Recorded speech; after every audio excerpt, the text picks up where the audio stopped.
নমস্কাৰ, শ্বেয়াৰ মাৰ্কেটৰ মুখ্য বাতৰিলৈ স্বাগতম জনাইছোঁ। বাতৰি আজি গ'ল্ড আৰু চিলভাৰৰ পৰা আৰম্ভ কৰিব লাগিব। গ'ল্ড আৰু চিলভাৰ জিলিকনি এতিয়াও কমাই নাই, সদায় জিলিকিয়ে আছে, নতুন নতুন হাই বনাই আছে। কালি এগেইন গ'ল্ড চিলভাৰ দুইটাই নতুন লাইফ টাইম হাইত ক্লজিং দেখাইছে, নতুন লাইফ হাই বনাইছে, প্লাছ লাইফ টাইম হাইত ক্লজিং দেখাইছে। চিলভাৰ মোৰ দেন 3% ওপৰত গৈ পেলাই 2,20,500 হাই বনাইছে। ঠিক তেনেকৈ গ'ল্ডো 1,38,500 হাই বনাইছে। চ' দুইটাই কি ক'ম জিলিকি আছে, কিন্তু বহুত বেছি দৌৰিলে এইটো লেভেলতো এণ্ট্ৰি কৰা ইমান ঠিক নহ'ব। আমিতো সদায় কচিয়াছ ভিউ দিয়ে আছোঁ, কিন্তু কচিয়াছ ভিউ দিয়া সত্ত্বেও গ'ল্ড আৰু চিলভাৰ এনেকৈ মুভ কৰি আছে। আপোনালোকৰ যদি পৰ্টফলিঅ' আছে, অলৰেডি ইকুইটি পৰ্টফলিঅ' আছে, মিউচুৱেল ফাণ্ডৰ পৰ্টফলিঅ' আছে, অলপমান এল'কেশ্যন গ'ল্ড বা চিলভাৰত কৰিব পাৰে। কিন্তু গ'ল্ড চিলভাৰ ৰেলী কৰিছে বুলি পুৰাখিনি পইচা গ'ল্ড চিলভাৰত ভৰাই নিদিব, পিছত পস্তাব পাৰে। আচ্ছা, যিয়ে নহওক, কালি FII এগেইন ষ্টক মাৰ্কেটত, আমাৰ ইণ্ডিয়ান মাৰ্কেটত অলপমান তেওঁলোকে মাল অফলোড কৰি দিছে, আনলোড কৰি দিছে। 1,795 কোটি টকাৰ ষ্টক তেওঁলোকে বিক্ৰী কৰিছে, আৰু এইপিনে DII 3,812 ক্ৰ'ৰ্ছৰ ষ্টক বাই কৰিছে। সেইটো আমাৰ কাৰণে DIIটো বহুত দিনৰ পৰা বাই কৰি আছে বাৰু, কিন্তু FII বাই কৰি আছিল। এতিয়া মাজে মাজে দুটা ট্ৰেডিং ছেশ্যনৰ পৰা অলপমান ষ্টক বা অলপমান শ্বেয়াৰ তেওঁলোকে আনলোড কৰিছে। চ' সেইটো আমাৰ কাৰণে নেগেটিভ বাৰু। আৰু US মাৰ্কেট যদি চাই, US মাৰ্কেটটো কালি একদম পূৰা বিৰাটে ধুনীয়া, তেওঁলোকে আনন্দ ফূৰ্তি কৰিছে, কাৰণ তেওঁলোকৰ GDP যোনটো নাম্বাৰ আহিছে, GDP নাম্বাৰ অনুমান কৰিছে 3.25% মানৰ গ্ৰ'থ হ'ব, কিন্তু 4.3% গ্ৰ'থ হৈছে। চ' তেওঁলোকৰ কাৰণে মোৰ then expectation, beyond expectation GDP growth দেখা গৈছে। আৰু যোৱা 2 বছৰৰ চবতছে ফাষ্টেষ্ট GDP গ্ৰ'থ এইবাৰ, এইটো Q3 যোনটো GDP। গতিকে US মাৰ্কেট সেইটো অলপমান কালি ফূৰ্তি কৰিছে। নেছডেক 0.6% মান ওপৰত গৈ পেলাই বন্ধ হৈছে, ডাও জন্স 0.2% মান, আৰু S&P নতুন হাই বনাইছে। গতিকে US মাৰ্কেট বিৰাটে ধুনীয়া, কিন্তু আজি ৰাতিপুৱা এতিয়া ফ্লেট ট্ৰেড কৰি আছে। কাইলৈতো খ্ৰীষ্টমাছ আছে, সেইটো কাৰণে US মাৰ্কেট আজি হাফ ডে হ'ব, কাইলৈতো বন্ধ থাকিব, পূৰা গ্ল'বেল মাৰ্কেটে বন্ধ থাকিব। আচ্ছা, বাই দ্য ৱে, বৰদিনৰ শুভেচ্ছা আগতীয়াকৈ জ্ঞাপন কৰিছোঁ। কাইলৈতো আমি লগ নাপাম, চিধা আমি পৰহি লগ পাম। So' merry Christmas to all of U.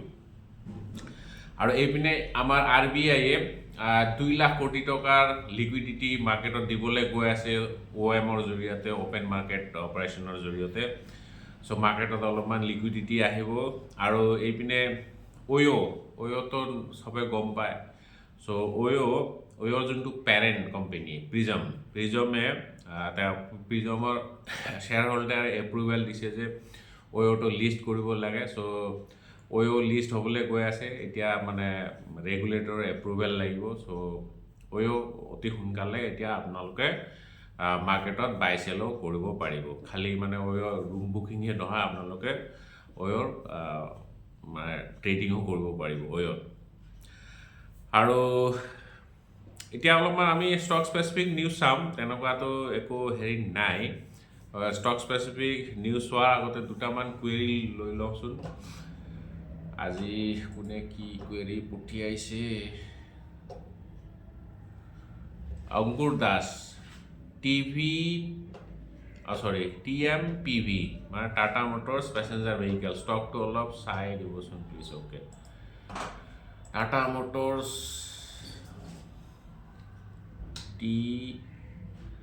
TMPV, okay, Tata Motors passenger vehicle. Okay, demerge হোৱাৰ পিছতো 1,33 কোটি টকাৰ মাৰ্কেট কেপ, বহুত ডাঙৰ কোম্পানীয়ে হয়।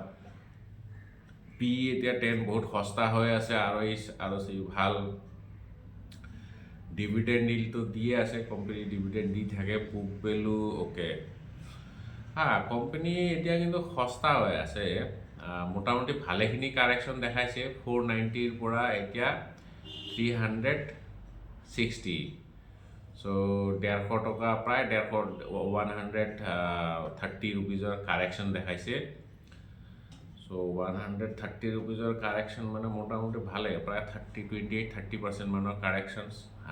এনে ঠিকে আছে কোম্পানী, কিন্তু কোম্পানীৰ ৰেভিনিউ গ্ৰ'থটো একদম ডাউন হৈ গৈছে। আপোনালোকে যদি 2023 মাৰ্চৰ পৰা চায়, মাৰ্চ বা ছেপ্টেম্বৰ কোৱাৰ্টাৰৰ যদি চায়, তেতিয়াৰ পৰা এতিয়ালৈকে তেনেকুৱা একো গ্ৰ'থ নাই।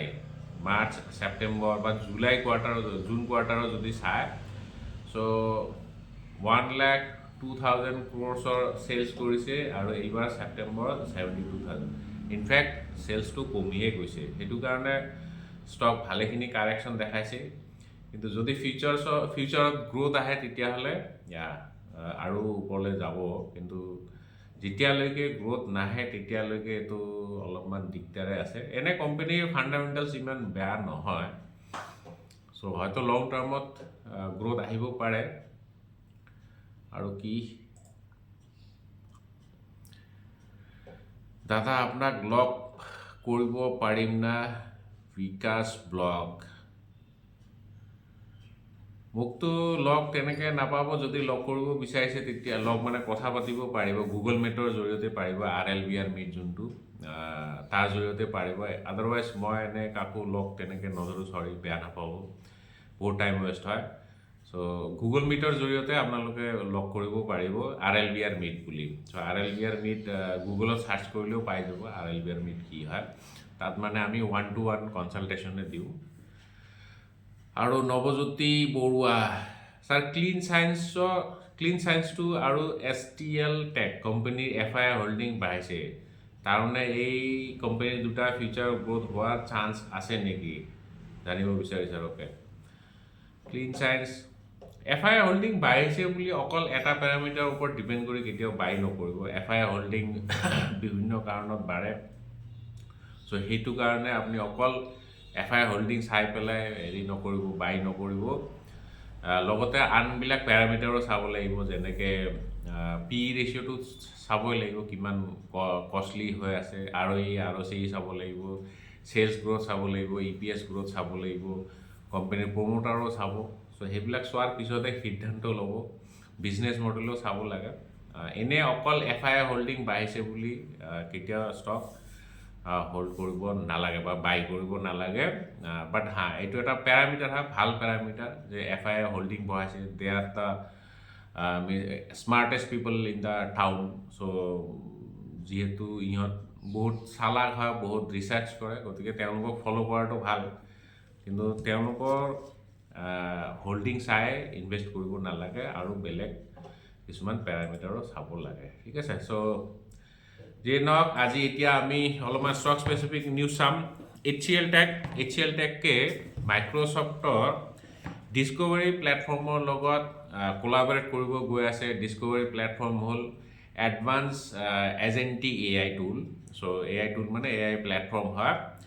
আৰু এই প্লেটফৰ্মটো তেওঁলোকে কোলাবৰেশ্যন কৰি আছে যে প্লেটফৰ্মটোৰ লগত। এইটো মেইনলি ছায়েন্স এণ্ড টেকন'লজি তেওঁলোকে কাম কৰিব। তেওঁলোকে মেইনলি চাইণ্টিফিক ৰিচাৰ্চত কাম কৰিব, যেনেকৈ কেমিকেল ছায়েন্স বা কেমিষ্ট্ৰি, মেটেৰিয়েল ছায়েন্স, আৰু ছেমি কণ্ডাক্টৰ প্ৰডাকশ্যন, সেইবিলাকৰ ছেমি কণ্ডাক্টৰ ডিজাইন, সেইবিলাকৰ ওপৰত কাম কৰিব। গতিকে HCL টেক অলপমান এইটো ইন'ভেটিভ এটা মানে আইডিয়া হয়। গতিকে HCL টেক ফ'কাছত থাকিব। এটা লং টাৰ্মত হয়তো তেওঁলোকৰ ভাল গ্ৰ'থ হোৱাৰ চান্স আছে। কোল ইণ্ডিয়াৰ এটা ছাবচিডিৰী আছে, নহয় দুটামান ছাবচিডিৰী আছে। এটা হ'ল চাউথ ইষ্টাৰ্ণ কোলফিল্ড আৰু মহানদী বুলি এটা, মহানদী কোলফিল্ড ছামথিং কিবা এটা আছিল আৰু। কিন্তু দুটা ছাবচিডিৰী আছে, ডাঙৰ ডাঙৰ ছাবচিডিৰী। কিন্তু যোনটো SECL মানে চাউথ ইষ্টাৰ্ণ কোলফিল্ড লিমিটেড, এইটো তেওঁলোকে ছেপাৰেটলি লিষ্ট কৰিবলৈ গৈ আছে। বৰ্ডে মঞ্জুৰি দিছে। গতিকে কোল ইণ্ডিয়াৰ কাৰণে মানে ক'বলৈ গ'লে এইটো এটা ডিমাৰ্জ হ'বলৈ গৈছে। টাটা মটৰ্ছ যেনেকৈ পেচেঞ্জাৰ ভেহিকেল ডিমাৰ্টছ হৈছে, ঠিক তেনেকৈ কোল ইণ্ডিয়াৰ ডিমাৰ্টছ হ'বলৈ গৈ আছে। আৰু ডিমাৰ্টছ হ'লে অলপমান ভাল কোম্পানীটোৰ কাৰণে, অপাৰেশ্যনছত ভাল হয়, লং টাৰ্মত অলপমান বেনিফিচিয়েল হয়। বিক্ৰান ইঞ্জিনিয়াৰিং তেওঁলোকে এটা বহুত ডাঙৰ অৰ্ডাৰ ৰিচিভ কৰিছে, 2035 crores অৰ্ডাৰ ৰিচিভ কৰিছে, আৰু এইটো অৰ্ডাৰ ৰিচিভ কৰিছে অনিক্স ৰিনিউৱেবলছৰ পৰা, অনিক্স ৰিনিউৱেবলছ লিমিটেড। আৰু এইটো অৰ্ডাৰত মেইনলি তেওঁলোকে 600 মেগাৱাটৰ AC চ'লাৰ পাৱাৰ প্ৰজেক্ট ডেভেলপ কৰিব। গতিকে বিক্ৰান ইঞ্জিনিয়াৰিং এইটো বেছি পুৰণা কোম্পানী নহয় বাৰু, বিক্ৰান ইঞ্জিনিয়াৰিং লিষ্ট হোৱা বেছি দিন নাই হোৱা। চ' সেইটো কোম্পানী ফ'কাছত থাকিব। বেছিদিন মানে কি, বেছি পুৰণা নাই হোৱা আৰু, মানে মই কোৱা নাই যোৱা সপ্তাহ যোৱা মাহত লিষ্ট হৈছে, আই থিংক 1-2 বছৰমান পুৰণা হয় চাগে। পাৰ্ক মেডিৱৰ্ল্ড এইটো কিন্তু নতুন লিষ্টিং, এইটো চাগে ডিচেম্বৰতে নে নৱেম্বৰত লিষ্ট হৈছে। তেওঁলোকৰ বৰ্ডে এপ্ৰুভেল দিছে, তেওঁলোকে এটা কোম্পানী একুৱেৰ কৰিবলৈ গৈছে, 100% ষ্টেক তেওঁলোকে বাই কৰিব। KP institute of medical science, KPIMS, এইটো তেওঁলোকে বাই কৰিবলৈ গৈ আছে 245 crores দি পেলাই। আৰু তেওঁলোকে মেইনলি নৰ্থ ইণ্ডিয়াত হস্পিটেল চেইন বিজনেছটো বঢ়াবলৈ গৈ আছে, সেইটো কাৰণে তেওঁলোকে এইটো একুইজিশ্যন কৰিবলৈ গৈ আছে। অজন্তা ফাৰ্মা বায়'কনৰ লগত এগ্ৰিমেণ্ট হৈছে, তেওঁলোকে এটা মেডিচিনটোৰ নাম হৈছে, মেডিচিনটোৰ নাম মানে এইটো চেমাগ্লুটাইড, এটা গ্লাইকেমিক কণ্ট্ৰল মেডিচিন হয়, মেইনলি মানে এইটো ছুগাৰ কণ্ট্ৰল মেডিচিন হয় ফৰ এডাল্টছ। চ' সেইটো মেডিচিন তেওঁলোকে মাৰ্কেট কৰিব, 26খন কাণ্ট্ৰিত মাৰ্কেট কৰিব। তাৰ কাৰণে বায়'কনৰ পৰা তেওঁলোকে হেৰি লৈছে, মানে ৰাইট লৈছে।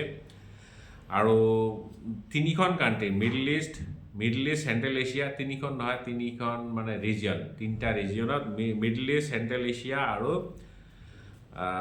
আফ্ৰিকা, এই 3টা ৰিজনত তেওঁলোকে ছেমি এক্সক্লুচিভ ৰাইট লৈছে এইটো মেডিচিনটো মাৰ্কেট কৰিবলৈ। চ' গতিকে অজন্তা ফাৰ্মাৰ কাৰণে ভাল খবৰ, প্লাছ বায়'কনৰ কাৰণেও ভাল খবৰ। চ' এই দুটা কোম্পানী আজি ফ'কাছত থাকিব। চ' যিয়ে নহওক, আজি মুখ্য বাতৰিত ইমানে, কাইলৈতো লগ নাপাওঁ, চিধা আমি পৰহি লগ পাম। জয় আই অসম।